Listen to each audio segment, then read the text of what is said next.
Hi students, बेटा good morning. तो आप कैसे हैं? आइए आज हम चलते हैं क्लास 8 में सिविक्स के साथ lesson 6 understanding our national criminal justice system. Okay, मैं बता दूं कि इससे पहले आप लोगों को हाफ ईयरली एग्जामिनेशन हुई थी जिसमें 1 to 5 लेसन को पढ़ा दिया गया था। अब मैं बात करूंगा लेसन 6 की, जिसका नेम है understanding our criminal justice system, और लेसन का ये फर्स्ट वीडियो है। इससे आप लोग इसको ध्यान से समझने का प्रयास करेंगे। इससे पहले के लेसन में हम लोगों ने कई सारी पॉइंट्स को देखा है, 1 by 1 डील किया है। आवर जस्टिस सिस्टम या फिर आपका जुडिशरी में देखा हम लोगों ने किस तरह से हमारी इंडिया में जो इंडियन सिस्टम्स है जुडिशरी का, वो किस तरह से किसी भी चीज़ को हैंडल करती है, उसमें क्या रूल्स हैं, क्या रेगुलेशंस हैं। इन तमाम बातों को हमने पिछले वीडियो में देखा है। अब मैं आज बात करूंगा आवर क्रिमिनल जस्टिस सिस्टम। अगर मान लीजिए किसी के द्वारा या किसी के यहाँ कुछ क्राइम हो जाते हैं तो उसको जस्टिस दिलाने के लिए क्या प्रोसेस हमारे कंट्री में है और किस ढंग से हम उसको जस्टिस दिला पाते हैं। और अगर मान लो कोई झूठा आरोप लगाता है, किसी पर सस्पेक्ट करता है, तो उस सस्पेक्टेड व्यक्ति का क्या राइट्स है कि अपने आप को मतलब इस सस्पेक्टेड से बाहर निकाले या अपना फेवर में अपने प्रोटेक्शन में क्या कर सकता है, किस तरह से क्या रूल्स है। हम इन तमाम दोनों पक्षों की बातों को यहाँ पर 1 by 1 जो है रखेंगे, एक एग्जाम्पल की मदद से, एक इंटरेस्टिंग कहानी के माध्यम से। लेकिन उस स्टोरी को चलने से पहले हम लोग यहाँ पर कुछ बातें जान लेते हैं कि आखिर जो है क्रिमिनल एक्टिविटी होता क्या है और हमारे कंट्री में क्या सिस्टम है। आइए देखते हैं। अगर आपके पास सिविक्स की बुक अवेलेबल है तो आप पेज नंबर 66 को ओपन कर लीजिए ताकि आप लाइन बाय लाइन समझ सकें। आइए देखते हैं। When we see someone violating the law, we immediately think of informing the police.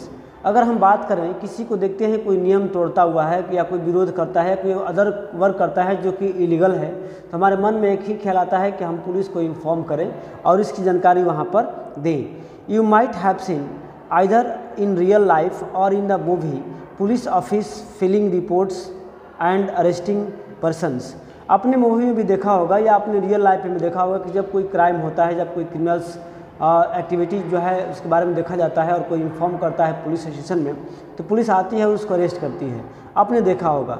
लेकिन ये पुलिस अरेस्ट करती है, लेकिन वो पर्सन वास्तव में गिल्टी है कि नहीं है, वो पर्सन वास्तव में दोषी है कि नहीं है, इसका जजमेंट क्या पुलिस करती है या कोई और सिस्टम है जजमेंट करने का, या पुलिस का क्या रोल है यहाँ पर, हम इन सब चीज़ों को देखने का प्रयास करेंगे। ठीक है। Because of the role played by the police in arresting person, we often get confused and think that it is the police to decide whether a person is guilty और नॉट। क्या पुलिस इस person को पकड़ती है, arrest करती है किसी suspect के माध्यम से, तो क्या पुलिस का रूल है कि उसको गिल्टी डिक्लेयर करना या फिर किसी और पर्सन का काम है, ये इसमें पुलिस का क्या रोल है, हम इन तमाम बातों को देखेंगे। Okay. However is far from true. After a person is arrested, it is a court of law that decide whether the accused person is guilty और नॉट।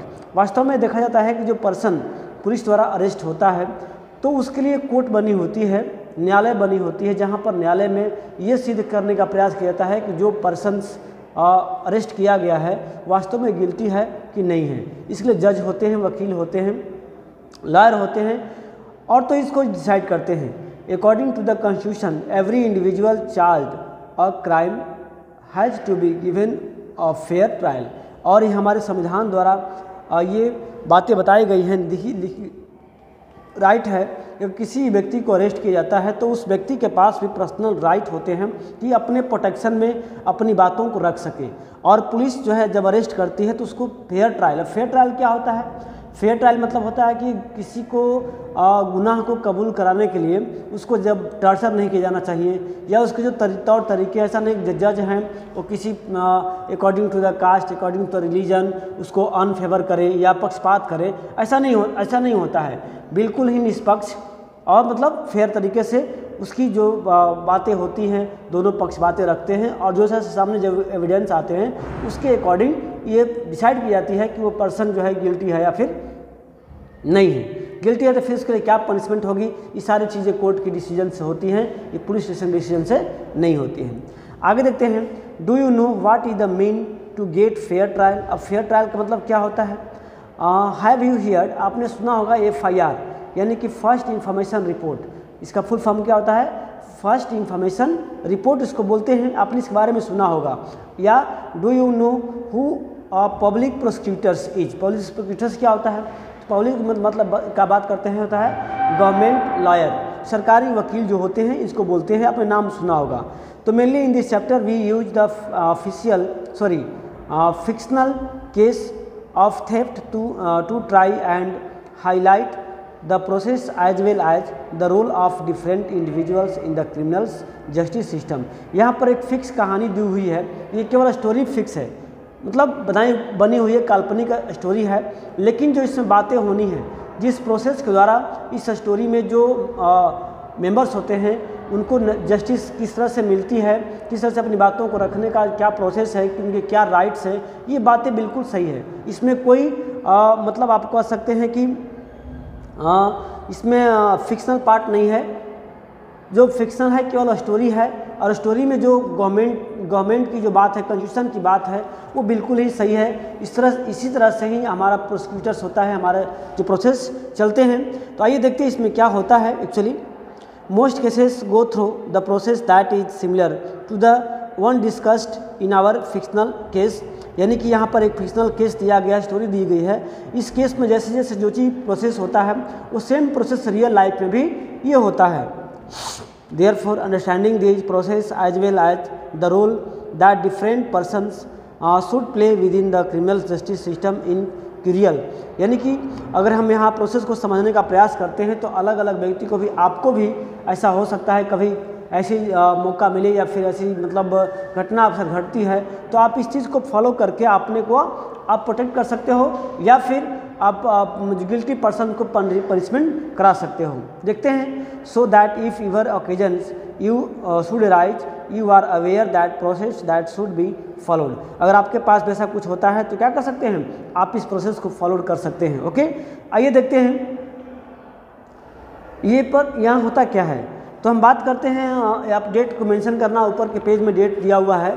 ये डेट एग्जाम में नहीं आते हैं, बट ये प्रोसेस होता है किस डेट में क्या किया गया है, कौन कौन से डेट इसको मिलते हैं। तो आप इसको ज़रूर ध्यान देना, 1 बाय 1 मैं इसको आपको इंडिकेट भी करूँगा। तो ये जो डेट है आपका 18 जुलाई 2006 की घटना है। देखते हैं, चूँकि ये घटना बिल्कुल काल्पनिक है, लेकिन जिसमें जो प्रोसेस अपनाई जाती है प्रोटेक्शंस और गिल्टी को प्रूफ करने के लिए, वो काल्पनिक नहीं है, वो हमारे रियल फैक्ट पे है, हमारे कॉन्स्टिट्यूशन में रिटन है। आप इसको ध्यान से सुनने का, समझने का प्रयास करिएगा। तो at their apartment Mumbai, in Mumbai missus Shinde is getting dressed.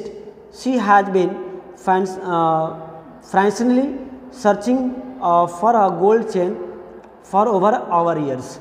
यानी कि इसमें मुंबई में एक अपार्टमेंट होता है जिसमें 2 फैमिली यानी कि हस्बैंड वाइफ रहते हैं, मिस्टर शिंदे और मिसेस शिंदे।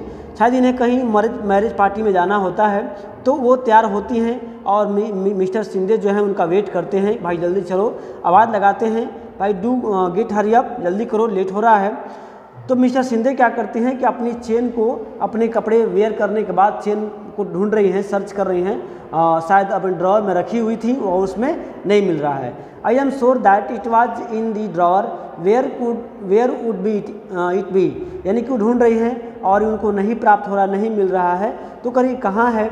तब उनका हस्बैंड आवाज़ लगाते हैं, hurry up, we are going to be late for the wedding ceremony में जाना है और हम लेट हो, जल्दी करो। तो बताती हैं वो कि I cannot find the golden chain. बताती हैं कि मेरे जो गोल्ड की चेन जो है हम इसमें रखे थे, शायद मुझे कंफर्म याद है, लेकिन वो नहीं मिल रहा है। हमें उम्मीद है, वो सस्पेक्ट करती हैं, सस्पेक्ट होता है उम्मीद लगाना, अनुमान लगाना, शक करना। तो I suspect that Shanti might have stolen it. उसे घर में एक और मेंबर आती हैं, मेंबर घर का नहीं है बट वो मेड है, यानी घर में नौकरानी एक वर्क करती है, आती है डेली जो है वो वर्क करती हैं। तो उनको सस्पेक्ट करती हैं वो मिसेस शिंदे की, जो शांति आती है वही शायद ली होंगी। She always spend a long time dusting my room. जब मेरे रूम साफ़ करती तो काफ़ी लंबे समय तक साफ़ करती रहती हैं, तो शायद उन्हीं चुराई होगी। इन्होंने केवल देखा नहीं है, बट इन्होंने केवल सस्पेक्ट की है, केवल उम्मीद मतलब अनुमान लगा रही है, शक कर रही है उस पर। Shanti Hembram has been working in the house the past 3 years। जो ये शांति है वो लगभग इनसे घरों में पिछले 3 सालों से वर्क कर रही हैं। Shanti have you begin to steal now. अब ये पूछती है मिसेस शिंदे कि शांति तुम क्या अब चोरी भी करना सीख गई हो, चोरी भी कर रही हो। And that to my gold chain bring our trunk. थोड़ा सा अपना बक्सा लाओ, जहाँ तुम सामान रखती हो ट्रंक में होता है बक्सा, अपना बक्सा लाओ, थोड़ा सा मैं चेक करूँ कि क्या उसमें आपने चुरा के रखी हो क्या। I want to search it, मैं उसमें देखना चाहती हूँ। I have called the police, मैं पुलिस को भी बुलाऊँगी। And so if you have the chain return it now.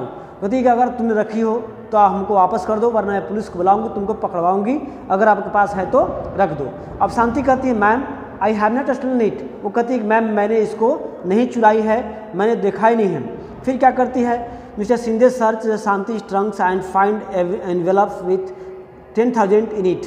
यानी कि शांति का जो ट्रंक यानी बक्स जो है मिसेस शिंदे द्वारा जब चेक होती है तो उसमें एक एनवेलप मिलता है, लिफाफा मिलता है, उसमें 10,000 रुपीज़ जो है रखा होता है। He screams at Shanti saying that this is the money she's got from selling the chain. वो मिसेस शिंदे जो है अनुमान लगाती हैं, ऐसा कहती हैं, आरोप लगाती हैं कि तुमने मेरे चेन को चोरी करके सोल्ड कर दी है, बेच दी है, और उसी बेचे हुए पैसे का ये आपने यहाँ पर रखी हो, ऐसा वो करती है। अब आगे क्या होता है, mister Shinde has come to police station. जो मिस्टर शिंदे हैं वो आते हैं थाने में और क्या करते हैं, देखिए I have come to file an FIR। वो कहते हैं सर मैं FIR दायर कराने आया हूँ। FIR का फर्स्ट इन्फॉर्मेशन रिपोर्ट मैं दायर कराने आया हूँ। There has been a theft in my house, मेरे घर में चोरी हुई है। माई मेड जो है मेरी नौकरानी जो है Shanti has been stolen my wife necklace. जो मेरी वाइफ का नेकलेस है वो मेरी जो नौकरानी ने है वो चुराया है। अब दुर्गा कहते हैं यस मैं लिखूंगा, मैं चलूँगा। Sub inspector SI RO records the Shinde FIR। जो मिस्टर शिंदे हैं उनके FIR को रिकॉर्ड करते हैं। ये घटना है 18 जुलाई 2006 की। अब देखते हैं कि नेक्स्ट डे क्या होता है। आपको 19 जुलाई को तो I will now right the statement that mister Shinde and Mrs Shinde make about this theft. अब वो कहते हैं कि मैं आपकी रिपोर्ट को लिखूंगा। उससे घर आते हैं, पुलिस जो है मिस्टर शिंदे के घर आते हैं और कहते हैं मैं आपका रिपोर्ट को राइट करूंगा। Let me seal the envelope that has money and take it me as evidence. वो कहते हैं कि मैं इस पैसे को जो 1,000 रुपीज़ हुई 10,000 रुपीज़ जो है आपने उनसे बक्से से पाया है, मैं उसको एविडेंस के रूप में रखूंगा और मैं सील करके रखूंगा। आई एम रेस्टिंग शांति, मैं शांति को रेस्ट करता हूँ। And taking her the police station, और मतलब इसको वहाँ पर रखूँगा। अब क्या कर शांति कहती है sir please don't let me take me, मतलब let him take me, have not stolen the chain, this is my hard earning money. वो कहती है कि सर देखिए मैं ऐसी कुछ मैं चोरी नहीं की हूँ, जो मैं 3 वर्ष से वर्क कर रही हूँ, मैं पिछले 1 साल से अपने अर्निंग का कुछ पैसे जो है इकट्ठा करके इसमें जमा करती हूँ। और मेरा भाई भी है, वो भी क्या करता है, वो वर्क करता है, और हम दोनों ने मिल करके कुछ पैसे सेविंग पर मंथ करके इसको इकट्ठा किए हैं, हमने कोई चोरी नहीं की है। सुशील शांति का ब्रदर्स है। Arrives the please with Mrs RO से रिक्वेस्ट करता है, गिराता है सर हम लोग चोर नहीं हैं, हम लोग चोरी नहीं किए हैं, आप इनको शांति को पुलिस स्टेशन न ले जाएँ, छोड़ दें इसको। She has been arrested for the theft of a gold chain, you can go court and get the bail orders. अब पुलिस कहती है कि शायद देखो मैं इसको चोरी के जुर्म में इसको अरेस्ट करता हूँ, आप कोर्ट में जाओ और वहाँ से क्या करो इसका बिल पेपर लाओ, मैं इसको छोड़ दूंगा। अब देखिए अरेस्ट की पुलिस ने, लेकिन बिल पेपर कहाँ से आएगा, कोर्ट से आएगा। यानी कोर्ट ये फिक्स करेगा कि शांति ने चोरी की है या नहीं की है, उसका डिसीजन कहाँ होगा, कोर्ट में होगा। देखते हैं ये बातें वहाँ पर थी, उस समय की थी। But where I will get money to hire a lawyer. ये कहते हैं शांति के भाई सुशील जो हैं कि सर मैं क्या बेल बनाने के लिए मैं वकील कहाँ से हायर करूँगा, मेरे पास तो पैसा नहीं है, और जब भी था आपने उसको सील कर दिया है, फिर मैं कहाँ से इतना पैसा लाऊंगा कि मैं वकील हायर करूँगा और इसको जजमेंट दिला पाऊँगा। And who will send as a surety to her, कौन इसको मतलब ये करेगा। You have taken all of the saving and seal it. अपने मेरे पूरे कमाई को सील कर दिया है और ले लिया है, फिर मैं वकील हायर कहाँ से करूँगा, मैं इसको बेल कहाँ से दिलाऊँगा। सुशील जो है पुलिस के सामने गिड़गिड़ाता है, हाथ पैर जोड़ता है, फिर भी उसका मतलब वो नहीं होता है, पुलिस जो है शांति को नहीं छोड़ती है। SIRO forcibly keep Sushil in the police station. हालांकि पुलिस जो है सुशील को भी 2 दिनों तक ज़बरदस्ती थाने में रखती है, हालांकि उसके प्रति FIR नहीं है। Sushil is abused and beaten by SIRO and other police constable ने और SI ने सुशील को मतलब पीटती है, गाली गलौज करती है कि भाई अब तुम अब से भी अपना दोस्त स्वीकार कर लो, मैंने ही चुराई है। They try and make him confess that he and her sister Shanti had to have a gang domestic servant that had stolen jewelry from others' homes। यानी कि पुलिस जबरदस्ती को ये करने का प्रयास करती है, कन्फेस करने का प्रयास करती है कि तुम स्वीकार कर लो कि तुम लोगों ने जो गैंग चलाते हो, यानी कि घरों में काम करते हो और उस घर से जो है ज्वेलरी को चुरा करके तुम लोग सेल करते हो, तुम्हारा गैंग है, ऐसा तुमने स्वीकार कर लो, इसको मान लो। There have been others complaints of the theft of jewellery from the Shinde neighbourhood, जो कि शिंदे के नेबरहुड से और भी सारे कंप्लेंट्स आते हैं इस तरह से ज्वेलरी चुराने का। तो पुलिस ने सस्पेक्ट करती है कि यही सब गैंग चलाते हैं और जो है ज्वेलरी को चुराते हैं। तो as Sushil keep repeating that he is an innocent factory workers, the police let him go after 2 days। वो बार बार रिक्वेस्ट करता है, बार बार एक ही बात करता है कि सर देखिए मैं कंपनी में वर्क करता हूँ, मैं कंपनी वर्कर्स हूँ और जो भी पैसे आपने सील किए हों हमारे बचाई हुई पैसे का अमाउंट है, तो मैं चोरी नहीं की हूँ, मैं नहीं चोरी किया हूँ। इसलिए पुलिस जो है इनकी बातों को सुनकर 2 दिन के बाद इनको थाने से छोड़ देती है। अब देखते हैं आगे क्या होती है। ये है 19 तारीख जिसने अरेस्ट की गई थी शांति को। अब बात करते हैं 23 अगस्त। देखिए हमारे जुडिशरी सिस्टम में इतना लॉन्ग हो जाता है कि इनोसेंट व्यक्ति भी क्या होता है अपनी लाइफ का कुछ हिस्सा जेल में बिताने को मजबूर हो जाता है। अब वो आपको अरेस्ट हुई है 18 जुलाई को और इसको फिर डेट मिलता है 23 अगस्त को। ऑल्दो द कोर्ट गैदर्ड, यहाँ कोर्ट जो है लगी होती है, bail to Shanti after a month, 1 month Shanti जो है जेल में बिता देती है। She was unable to get anyone to stand surety for her for 20,000 rupees. She therefore continued to be in jail. She is very traumatized. She is worried about that will happen during the trial. यानी कि शांति से कहा जाता है कि भाई तुम 20,000 rupees लाओ और तुम्हारा बेल कोई करे, तुम जा सकती हो बेल पे, ठीक है।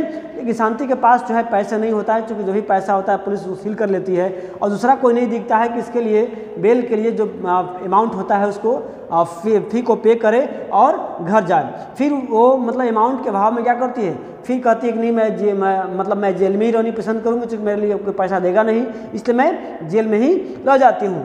अब क्या होता है, what will happen to me, अब मेरा क्या होगा। शांति बहुत मतलब कन्फ्यूजन हो जाती है कि मैं चोरी भी नहीं की हूँ, मुझे जेल में रहने को मजबूरी है मतलब, और मेरे लिए कोई पैसा भी खर्च नहीं करने वाला है, नहीं कर सकता है, और जो मेरा कुछ पूंजी भी था तो उससे पुलिस ने सील कर ली है।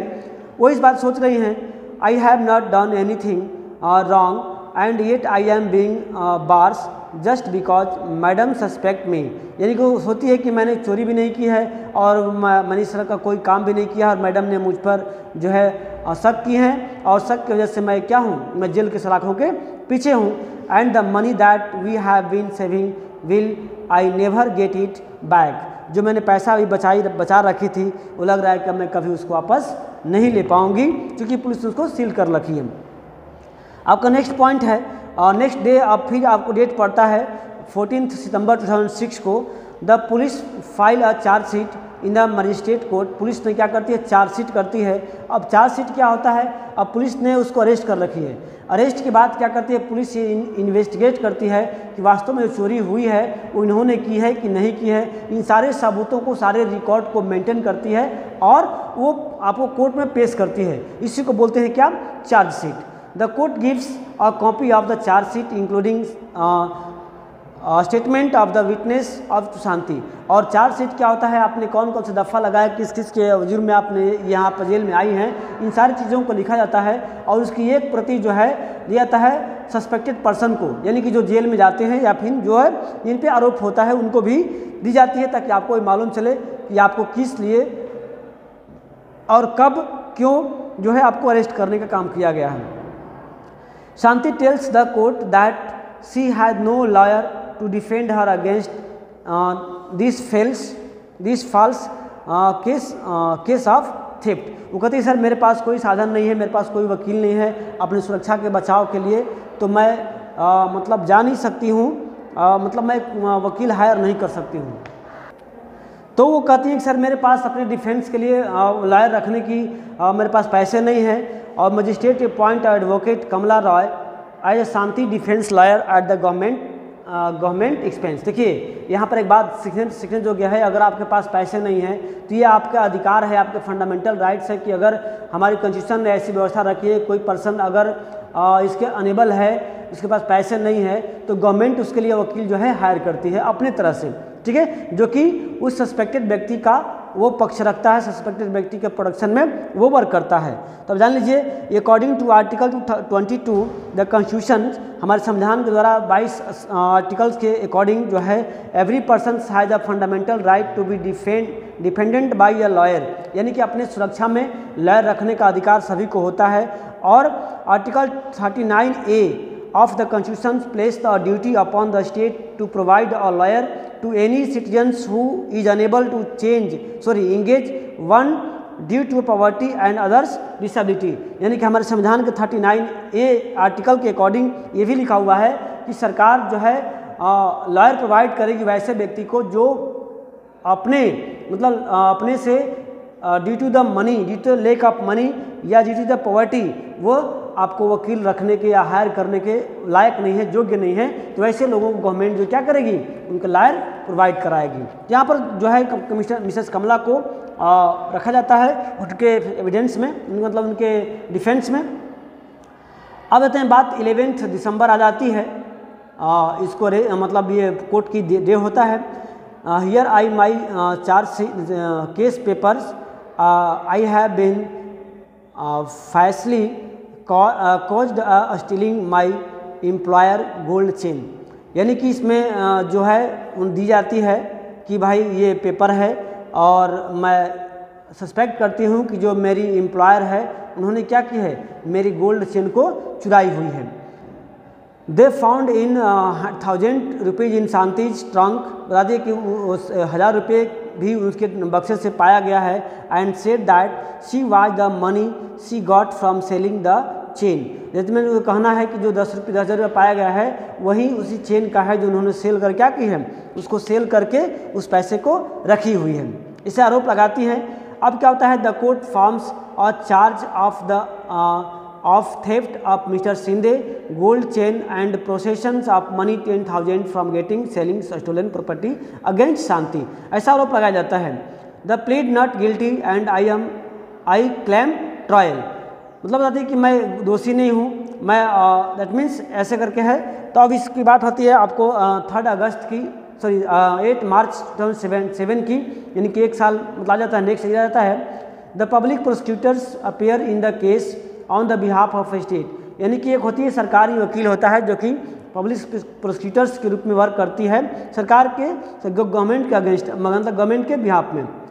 ही present Mr and Mrs Shinde as a key witness to so tell me Mr Shinde how did gold chain go missing. अब ये पूछते हैं सरकारी वकील मिस्टर शिंदे से कि अब आप हमको बताएं, क्योंकि आपसे मैंने पूछा नहीं, आपने बताया नहीं, अब आप हमको सबके सामने कोर्ट के सामने बताएं कि आपकी जो गोल्ड चेन है कैसे चोरी हुई है, यानी कि सारी बातों को वो पूछते हैं मिस्टर शिंदे से।